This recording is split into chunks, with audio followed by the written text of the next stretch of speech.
الحال والله العظيم مدهور يا باشا، والله مدهور. ومعايا مرتي الله يعني الله يسعدها، بس والله محتار دلوقتي الواحد يعمل ايه طيب نسوي؟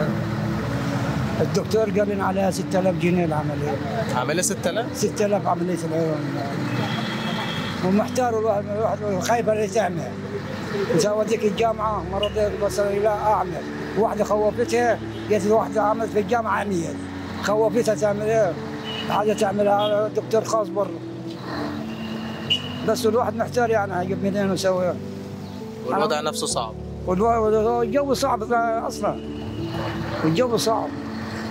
يعني الواحد كتر خير الناس اللي هي ماشيه يعني. الحمد لله. اخر مره اكلت لحمه كان فيها امتى يا حاج؟ والله العظيم 3، وانا احلف لك بالله العظيم من يوم الضحيه لحد الان ما ذقت اللحمه، من اخر الضحيه والله العظيم لحد الان ما ذقت اللحمه.